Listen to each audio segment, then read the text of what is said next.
Un chauffeur de bus ose manger pendant sa pause et là, Madame Ramadan débarque et tente de lui imposer le mode d'emploi du prophète. Mais spoiler alerte, le bus n'est pas une mosquée et la pause clope n'est pas encore haram. En tout cas, j'espère que tu vas bien, que tout se passe pour le mieux pour toi. Direction Twitter, mais aujourd'hui, voilà, en plus de Twitter, là nous avons une vidéo TikTok, parce que oui, parfois sur TikTok, eh ben, il y a de l'actu. En tout cas, donc nous allons commencer, mais avant ça, petit like et commentaire pour le soutien, la force et le référencement. Donc let's go, nous sommes partis et écoutons ça. Je fais une vidéo pour vous expliquer ce qui s'est passé. Sachez une chose, c'est que les personnes qui font le carême, les personnes qui font le ramadan, je respecte. Maintenant, il ne faut pas oublier qu'on est dans un pays laïque. Donc les pratiques de chacun sont propres à vous. Hein?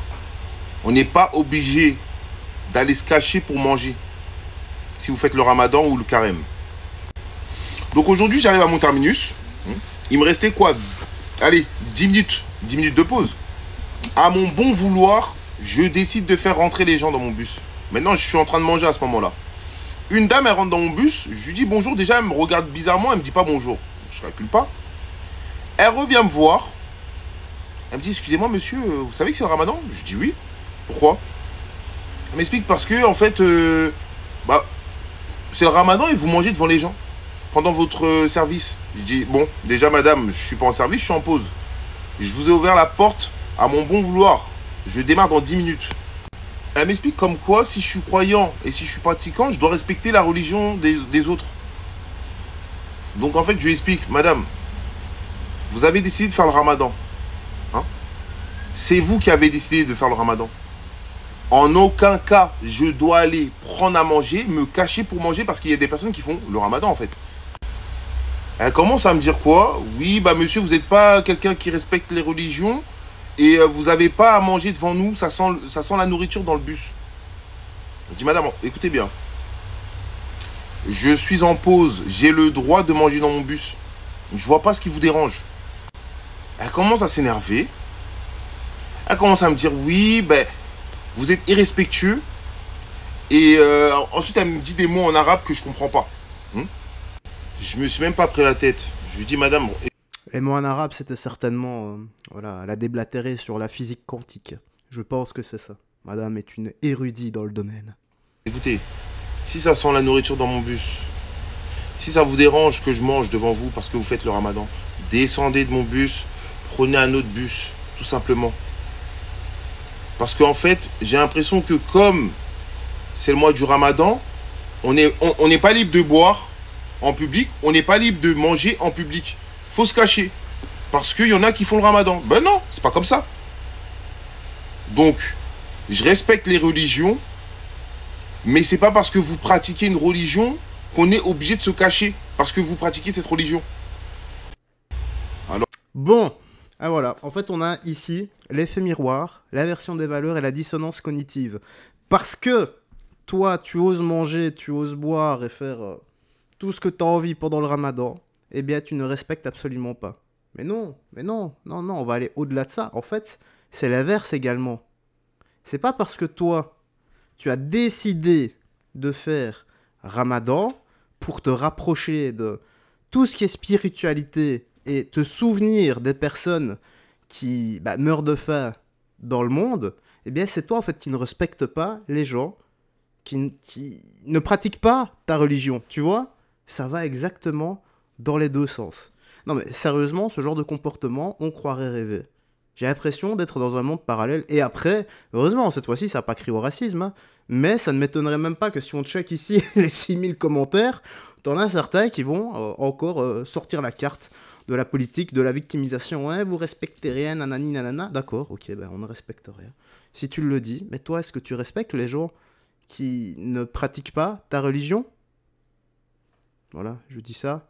Je dirais... et pour toutes les personnes également prises la main dans le sac, qui commettent des actes de délinquance et qui disent non, c'est pas moi, c'est pas parce que c'est ramadan, mais que le téléphone de quelqu'un se trouve dans ta poche, voilà, certainement qui s'est téléporté.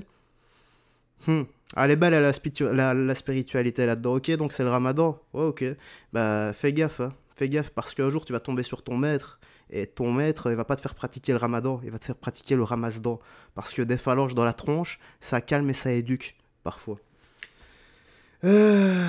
Qu'est-ce qu'on doit pas entendre parfois, Alors on a quoi? Donner à manger à un enfant de 4 ans, devant certains, pendant le ramadan, ça les énerve. Où va-t-on? Bon bah, voilà, on y est.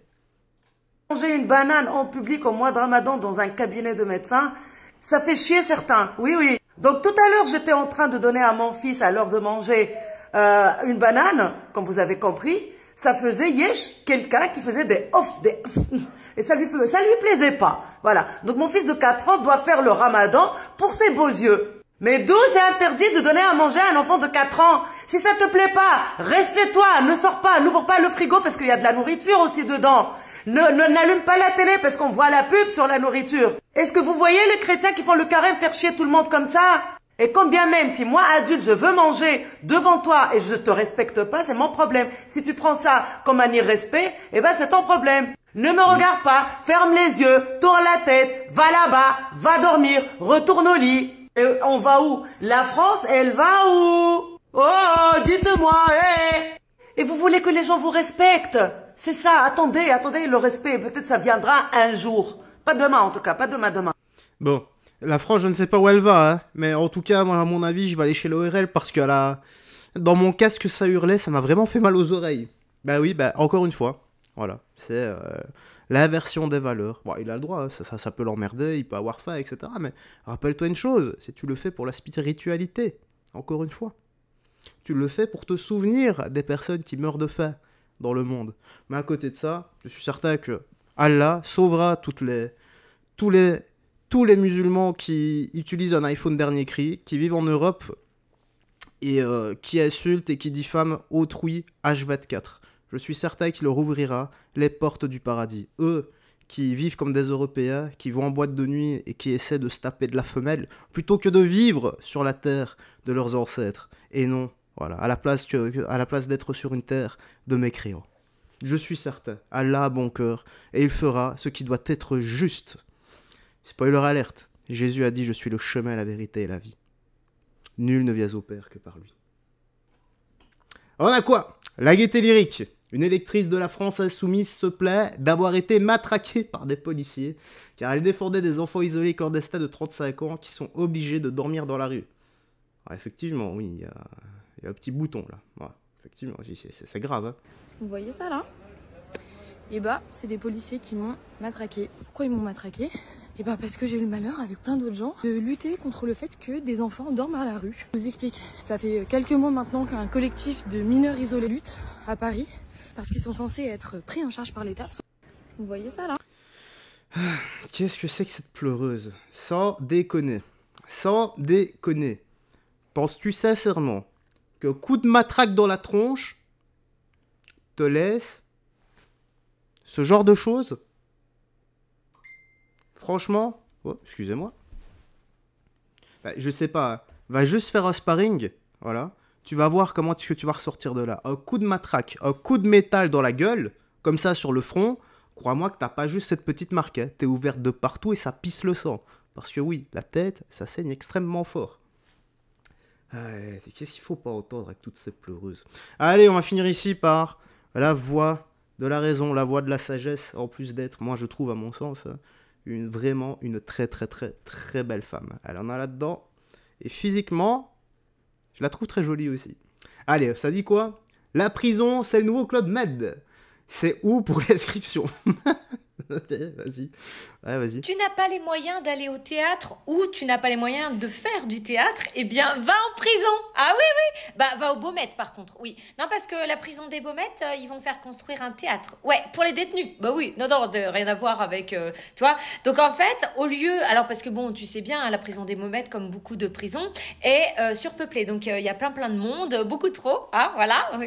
Bon, moi, j'aurais quelques solutions, mais enfin, ce serait pas très éthique de les dire, hein, t'as compris. Bon, bref, sachant que c'est une prison où il y a des tas et des tas d'agressions, etc. Donc, ils font construire un bâtiment en plus pour faire quelques places en plus, mais ils vont construire un théâtre. Bah, pourquoi pas une piste de cartes, je sais pas, un petit cours de tennis, et pourquoi pas des massages à la Saint-Valentin. Ah bah ça s'est fait, ça. Ah bah si, ça s'est fait dans une des prisons en France où t'as des esthéticiennes charmantes qui sont venues pour masser ces petits prisonniers. Oh la chance! incarcération. Oh la chance. Donc sachez-le, hein. Bon, ce théâtre va être financé par quoi? Bah par une partie d'argent public, évidemment. Qui c'est qui paye? C'est nos gueules. Bah oui, faudrait pas que leur détention soit trop dure quand même, hein. Ils ont fait des conneries, ils ont peut-être tué du monde, mais ça reste des êtres humains, hein. Voilà. Non, on s'en fout, hein. Non, mais moi je me mets à la place des victimes ou des familles de victimes qui entendent ce genre de choses, qui se disent, bah c'est bien, le mec il m'a vie ou il a tué mon père ou je ne sais quoi, et bah il va faire du théâtre. C'est pas beau? Hein? Oh, bah oui, mais on va te dire, oui, mais c'est pour favoriser la réinsertion. Ouais. Ah oui, c'est vrai. On sait comment ça fonctionne, hein. Oh, puis comme ça, ben, ils auront encore moins peur de faire de la récidive. C'est pas beau? Allez, c'est beau la France, hein. Et puis qui paye? C'est toi, c'est moi. Moi, je vous le dis, hein, je pense que quand je serai vieille, si j'ai vraiment pas la chance d'avoir une bonne retraite, hein, parce que bon, je me fais pas d'illusions, hein, on n'aura pas des retraites de ministre, hein, tu vois ce que je veux dire? Bon, bah, je pense que je ferai des dingueries. Ouais, je vais faire un gros truc, comme ça, je prendrai 20 ans, et puis pour mes vieux jours, eh ben, je serai nourrie, logée, je ferai du théâtre, je me ferai masser, et puis en plus j'aurai le droit peut-être de faire des live TikTok si ça existe encore. C'est beau, hein? Ah, l'ironie. Ah, j'adore Overnight Thousand, les gars. Ouais, bah écoutez, alors que énormément de SDF sont dans les rues, crèvent de froid, crèvent de faim, n'ont pas une thune et sont délaissés par l'État, est totalement isolé. Là, je te parle pas de mineurs de 35 ans, hein. Je te parle de pauvres personnes qui sont psychologiquement et physiquement abattues par leur vie. Et bien, t'en as d'autres qui ont commis des dingueries, comme elle dit, sont en prison, nourris, logés, tranquilles, aux frais du contribuable, avec des PS secs, des séries Netflix, des tablettes à plusieurs milliers d'euros, qui sont détournées de leur utilisation principale, et qui ont voilà, un 9 ou 10 mètres carrés avec une petite douche privative, et mangent mieux que la plupart des Français qui crèvent de faim à partir du 10 du mois. Voilà, la réalité dans laquelle on vit, les gars. Et je vous dis, hein, l'univers parallèle. Je me demande sincèrement où est-ce que ça a divergé. Je suis certain qu'il y a un univers où, tu vois, c'est pas le monde à l'envers, démon. Non, rien à voir. Le monde est resté juste, le bien est le bien, le mal est le mal. Parce que là, c'est le mal est devenu le bien, et le bien est devenu le mal. T'as l'impression que c'est l'inversion des pôles avec la fenêtre d'Overton. Va voir la fenêtre d'Overton. Tu vas apprendre plein de choses. Allez, en tout cas, la petite news actu se termine ici. Moi, je vais me préparer, je vais aller bosser. Parce que oui, j'ai un vrai boulot. Voilà. Enfin, je dis pas que YouTube, ça faux boulot pour ceux qui en vivent. Hein. Je dis juste que moi, c'est une activité comme ça, secondaire, où je m'amuse et je gagne pas mal de thunes quand même. Voilà, je veux pas te mentir, je me fais quand même 6, 700, 800 le mois passé, j'ai fait 900 balles. Donc voilà, c'est toujours ça. Même si j'y touche pas, je mets tout sur mon compte. Parce qu'au final, j'en ai pas besoin. Voilà, c'est pour des investissements. Allez, on va arrêter de parler de thunes, sinon il y en a certains qui vont encore m'insulter, je ne sais pourquoi. Bref, prends bien ça de toi. Des gens que tu aimes, et on se dit à la prochaine pour d'autres vidéos. Bye bye, fais très attention à toi, et surtout, garde la foi, que Jésus-Christ te bénisse. Ciao.